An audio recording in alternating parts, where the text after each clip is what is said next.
going on, people? Welcome back to the channel. In today's fundamentals video, we're going to be going over the overhook cross collar choke from closed guard bottom. Let's get into it.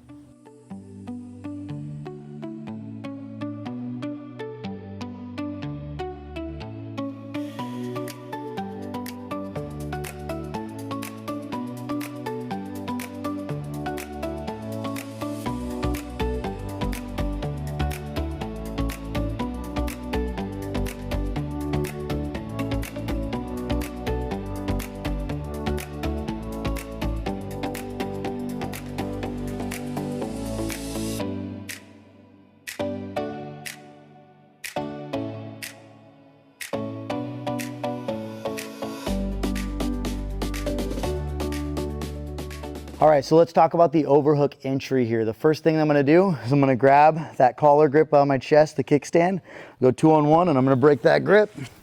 And now my cross grip stays controlling, and my outside grip is going to loop from the outside to the inside here.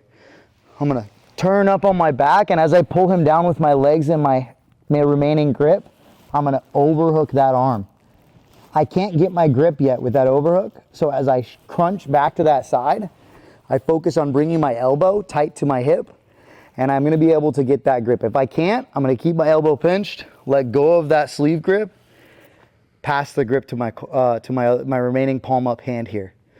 Now that I've got the overhook position, this hand controls the head, and until he kind of stops fighting the position, I'm just gonna hold and maintain posture, and then I reach for that collar. If I can't get my thumb in the collar, right, what I can do is I can move his head with my elbow and get my thumb in there. If there's still no space for my finger to come in, what I'll do is I'll grab the flap of material right here, right? I grab the flap of material, I do a side crunch, bringing my elbow inside, and now, in order to finish, it's easy for Byron to block this, right? In order to finish, I'm gonna shrimp out to the side that I don't have the overhook. So I shrimp out if I can. I try not to use my foot on the mat, but if I need to, I can shrimp out here, and I point my elbow to the sky. It probably won't get to that point, but I'm thinking about raising my elbow up, lifting his chin, and getting my finish. The first thing I want to talk about here is getting my grip. And the cross collar grip from the overhook is not going to work if my overhook grip is not deep enough. Okay, so 2-on-1, I break my grip, my opposite grip maintains control, and my same side loops under.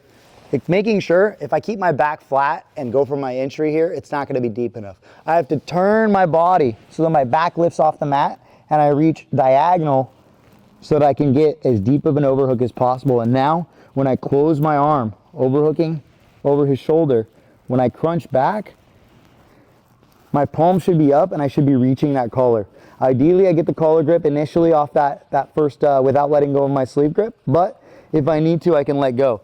It's really important to get this grip tight. So what I'll do is I'll use this free hand to pull his collar down, feeding it to my first grip, my overhook grip.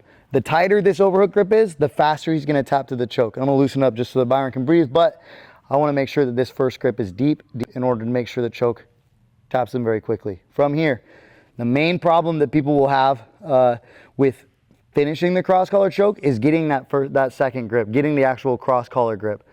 From here, there's no space. I can't grab anything. So using my elbow or my forearm, I move his head out of the way. And now there's a loop by his ear for me to get my thumb in. You can't see it on the camera, but you'll see it when you drill it. Here, tucking my elbow. Now I'll go for the shrimp. Very tight cross collar choke. Making sure that I shrimp out to the side that I want to raise my elbow. So let's say you've gotten your cross collar control here. You're trying to go for the finish. And Byron, before you can shrimp out, your opponent blocks your elbow like this. When I shrimp, it makes it really, even when I'm off to my side, makes it very difficult to raise my elbow and go for the finish. But because I'm shrimped out and because he's raising his arm to block my elbow, my leg is free. So what I'm gonna do here is I'm gonna lower my leg, sliding it down his like quad, and now I can extend with my arms so that I have space to get my knee pit over his shoulder. A lot of times, if he leaves his arm blocking, my hamstring will chop over the wrist, and he can leave his hand in there. It'll just make the choke tighter, but most of the times he pulls it out. So I get to my triangle position. Now I can let go of all of my grips, bridge up, put his arm in my pocket, and I go for my triangle choke like normal, but that's what happens when they block your elbow and defend the cross collar choke.